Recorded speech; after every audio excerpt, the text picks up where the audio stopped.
اشاره هم بکنم به ایام شهادت دردانه اهل بیت فاطمه زهرا سلام الله علیها. بنابر روایت 75 روز ایام شهادت اون بزرگوار امیرالمؤمنین، این روزها با دل شکسته، با سینه پر از غم، با عزیزه خود وداع می کند.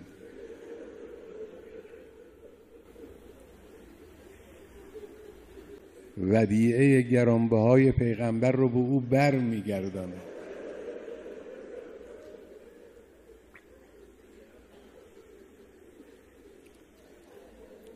دل امیرالمؤمنین پر از غم است،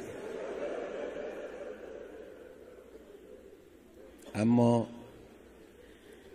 اراده او و همت او مطلقاً کاستی نگرفته است. این درس برای من و شما. گاهی دل از غم مالامال می شود. هست از این قبیل قضایا در زندگی انسان، چه زندگی فردی چه زندگی اجتماعی، اما عزم و اراده باید راسخ بماند، گام باید محکم برداشته بشود. غم‌هایی هست که کوه‌ها رو میشکنه، انسان مؤمن رو نمیتوانه بشکنه.